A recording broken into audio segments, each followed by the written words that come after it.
Did you know that this is Madre Cacao or tinatawag na kakawate is sobrang daming good benefits? Okay, makikita natin 'yan dahil ito ang ginagamit sa ating mga ninuno bilang isang, natural remedies for itchy, yung mga skin natin na medyo makakati, for, wound healing, and remedies din siya for insect repellent.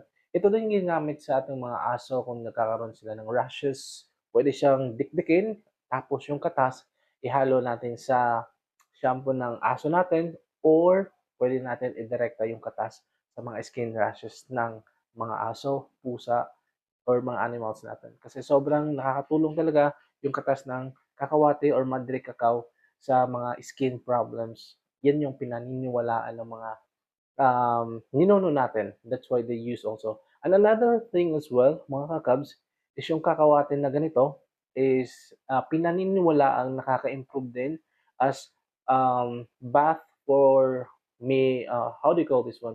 Pag naliligo ka, nilalaga mo to, tapos ito yung nililigo mo for bath.